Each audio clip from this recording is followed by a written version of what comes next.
જે 26 લોકોની નિર્મમ હત્યા કરવામાં આવી ધર્મ પૂછીને પહેલગામમાં, ત્યારે આ ચોકીદારો ક્યાં ગયા હતા?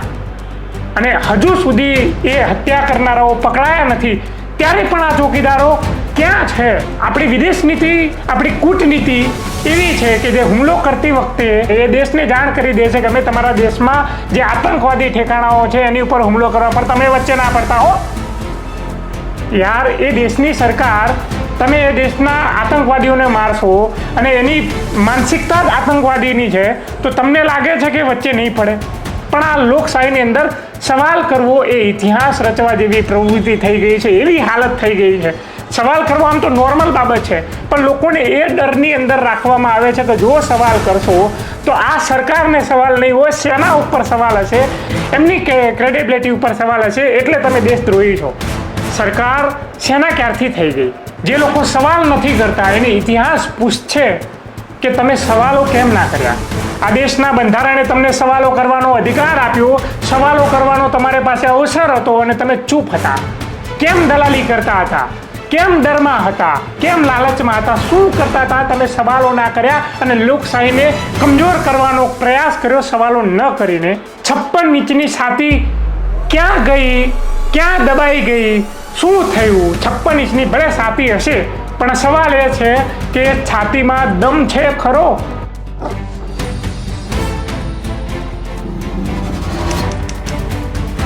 સાથીઓ, 56 ઇંચની છાતીવાળા આપણા દેશના વડાપ્રધાન દુનિયાના મોટા ભાગના દેશની અંદર ફરીને એ દુહાઈ આપી હતી કે અમારો દેશ એ દુનિયાની સૌથી મોટી લોકશાહી ધરાવતો દેશ છે અને લોકશાહીની અંદર તો પ્રશ્નો કરવા, સવાલો કરવા, એ લોકશાહીમાં પ્રાણ પૂરવા જેવી પ્રવૃત્તિ છે.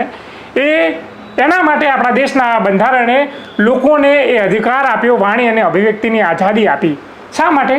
કારણ કે લોકો દ્વારા ચૂંટાયેલી સરકારો નિરંકુશ ના બની જાય, લોકોના કહ્યા ગ્રામાં રહે, લોકોના કહ્યા મુજબ એ શાસન ચલાવે, એના માટે થઈને. પણ આ સરકારો, ચૂંટાયેલી સરકારો, જ્યારે એમને સવાલ ન ગમે, ખાસ કરીને અત્યારની વર્તમાનની મોદી સરકાર, જો એમને સવાલ ના ગમે તો એમના જે અંધભક્તો હોય અથવા તો એમની બીજેપીની આઈટી સેલ હોય, જે સવાલો કરતા હોય, એમને એન્ટી નેશનલ ચિતરવાનો પ્રયાસ કરે છે, એમને ગદ્દાર સાબિત કરવાનો પ્રયાસ કરે છે, એવો માહોલ બનાવવાનો પ્રયાસ કરે છે સોશિયલ મીડિયામાં, તો ત્યારે તમારે સમજી લેવું કે આ લોકશાહીના દામન ઉપર કાળો દાગ લગાવવાનો પ્રયાસ હોય. આજે મારે એના વિશે વાત કરવી છે. નમસ્કાર, ક્રાંતિ માર્ગથી હું વિમિત કુમાર. સાથીઓ, પહેલગામના આતંકી હુમલાની અંદર 26 લોકોની નિર્મમ હત્યા કરવામાં આવી.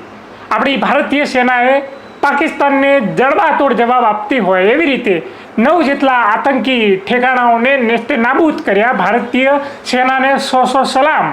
પણ શું ફક્ત એટલાથી જ પ્રતિશોધ, બદલો લેવાઈ ગયો કે હજુ પણ કંઈક બાકી છે એવું આપણી સરકાર માને છે ખરી?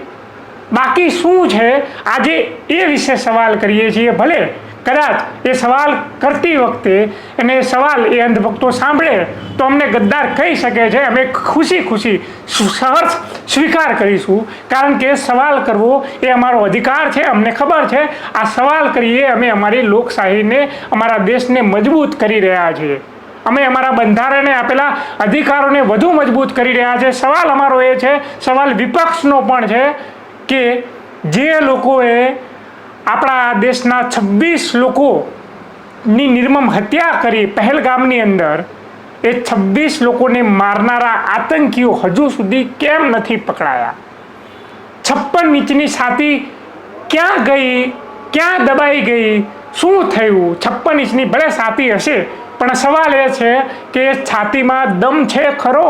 એ આતંકીઓને પકડવાનો, જે લોકોએ આપણી 26 લોકોને જે માર્યા, એમની પત્નીને વિધવા કરી, એમનું માથાનું સિંદૂર ઉજાડ્યું, જેના નામે ઓપરેશન સિંદૂર હાથ ધર્યું. પ્રતિશોધ ઓપરેશન સિંદૂરથી અટકી જાય છે કે હજુ એ બાકી છે? એ લોકોની ધરપકડ કરીને જે લોકોએ આપણી બહેનોનું સિંદૂર ઉજાડ્યું. આ જ્યારે સવાલ કરે છે વિપક્ષ, ત્યારે વિપક્ષના લોકો અથવા જે જાગૃત લોકો સવાલ કરે છે એ બધાને એન્ટી નેશનલ ચિતરવાનો જો પ્રયાસ થતો હોય ત્યારે આ લોકશાહી માટે ખરેખર ખતરો છે. રાહુલ ગાંધીએ જ્યારે સવાલ કર્યો આપણા દેશના વિદેશ મંત્રીની ભૂમિકા ઉપર વિદેશ મંત્રીએ એક બયાનની અંદર કીધું કે જ્યારે ઓપરેશન સિંદૂર સ્ટાર્ટ કરવાનું હતું, શરૂઆતમાં જ અમે પાકિસ્તાનને જાણ કરી હતી કે અમે તમારા આતંકવાદીઓને મારી રહ્યા છીએ, અમે તમારી ઉપર હુમલો નથી કરી રહ્યા, તમારી સેના ઉપર હુમલો નથી કરી રહ્યા, અમે તો આતંકવાદી ઠેકાણાઓ ઉપર હુમલો કરી રહ્યા છે, એટલે તમે વચ્ચે દખલગીરી ના કરતા, આવી વાત કરી. મતલબ આપણી વિદેશ નીતિ, આપણી કૂટનીતિ એવી છે કે જે હુમલો કરતી વખતે એ જે તે વ્યક્તિઓ ઉપર હુમલો કરવાનો હોય એને જાણ કરી દે છે, એ દેશને જાણ કરી દે છે કે અમે તમારા દેશમાં જે આતંકવાદી ઠેકાણાઓ છે એની ઉપર હુમલો કરવા, પણ તમે વચ્ચે ના પડતા હો યાર. એ દેશની સરકાર, તમે એ દેશના આતંકવાદીઓને મારશો અને એની માનસિકતા જ આતંકવાદીની છે, તો તમને લાગે છે કે વચ્ચે નહીં પડે? આ આપણી કૂટનીતિ છે, આ આપણી ડિપ્લોમેસી છે. શું કરી રહ્યા છે આપણે વિદેશ મંત્રી? જ્યારે રાહુલ ગાંધી આ સવાલ કરે કે ભાઈ તમે એમને જાણ શું કરવા કરી? હા, આ તો અપરાધ છે ભાઈ. આપણા દેશની સેના આખી સ્ટ્રેટર્જી રચતી હોય એ પાકિસ્તાન ઉપર હુમલો કરવા માટે થઈને, એમના આતંકી ઠેકાણાઓને નેસ્તે નાબૂદ કરવા માટે, અને ત્યારે તો તમે પાકિસ્તાનના જે આકાઓ હોય, જે સરકારમાં બેઠા હોય એને જાણ કરી દો છો. તો આ ડિપ્લોમેસી નથી, આ યોગ્ય વર્તન પણ નથી. આને કોંગ્રેસે અપરાધ ગણાવ્યું. ત્યારે રાહુલ ગાંધીને પણ ગદ્દાર ચિતરવાનો પ્રયાસ થયો આ સોશિયલ મીડિયાના માધ્યમથી. એમની ઉપર મને સવાલ કર્યો છો, સેના ઉપર તમે સવાલ કરો છો. રાહુલ ગાંધીએ કીધું કે ભાઈ તમે આવું કર્યું, એનાથી એ લોકો અવેર થઈ ગયા અને આપણા દેશની સેના ઉપર પણ એટેક કર્યો, એનાથી કેટલું નુકસાન થયું. જ્યારે એ સવાલો કર્યા ત્યારે એવું કહેવામાં આવે કે તમે હિસાબ માંગો છો. એટલે હિસાબ સેના પાસે નથી માગતા, સેનાએ તો હિસાબ આપી દીધો, નથી માંગ્યો, છતાં કે જો અમે 9 ઠેકાણાને નેસ્તે નાબૂદ કર્યા. હવે સરકારને સવાલ તો કરવો કે નહીં કે તમે આવું કેમ કર્યું? આપણા વિદેશ મંત્રી કહ્યા મુજબ જાણ કેમ કરી તમે પેલા પાકિસ્તાનને? જાણ કરવાથી ફરક શું પડ્યો? પાકિસ્તાને વિદેશ મંત્રીની વાત માની લીધી, પાકિસ્તાને વળતો હુમલો ના કર્યો, આપણા દેશની સરહદો ઉપર એમને ડ્રોન મોકલીને હુમલો ના કર્યો. તમને એવું લાગે છે પાકિસ્તાન તમે કહેશો ને હુમલો નહીં કરે? જ્યારે આવા સવાલો જ્યારે સત્તાને કરીએ ત્યારે સત્તાને એ સવાલો નથી ગમતા. મોદીજીને ખાસ કરીને એમના અંધભક્તોને એ સવાલો નથી ગમતા. પણ આ લોકશાહીની અંદર સવાલ કરવો એ ઇતિહાસ રચવા જેવી પ્રવૃત્તિ થઈ ગઈ છે, એવી હાલત થઈ ગઈ છે. સવાલ કરવો આમ તો નોર્મલ બાબત છે, પણ લોકોને એ ડરની અંદર રાખવામાં આવે છે કે જો સવાલ કરશો તો આ સરકારને સવાલ નહીં હોય, સેના ઉપર સવાલ હશે, આ દેશની ભારતીયની સેના ઉપર સવાલ હશે, એમની ક્રેડિબિલિટી ઉપર સવાલ હશે, એટલે તમે દેશદ્રોહી છો. સરકાર સેના ક્યારથી થઈ ગઈ? હા, અને સેના જે કામ કરી રહી છે એનો શ્રેય આ સરકાર લઈ રહી છે.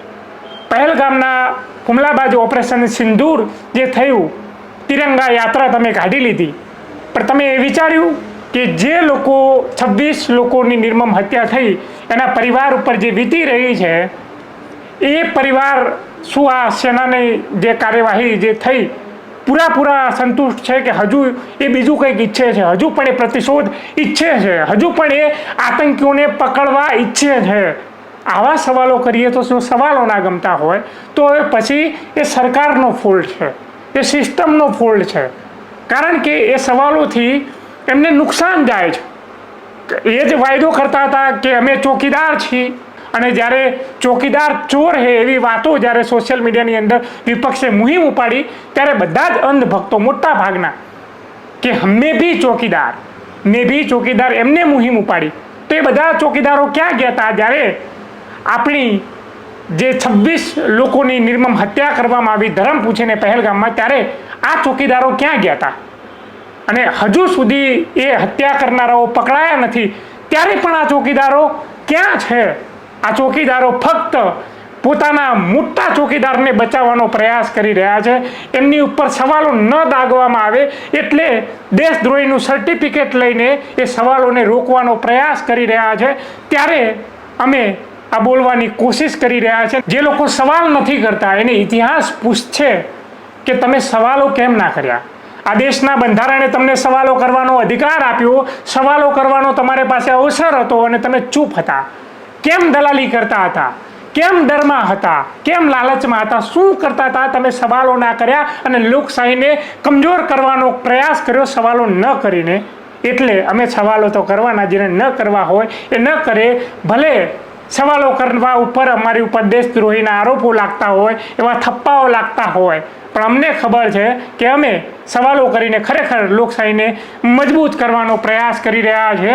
તમને શું લાગે છે અમને કોમેન્ટમાં જણાવતા જજો અને જોતા રહેજો ક્રાંતિ માર્ગ ઇન્કલાબ જિંદાબાદ.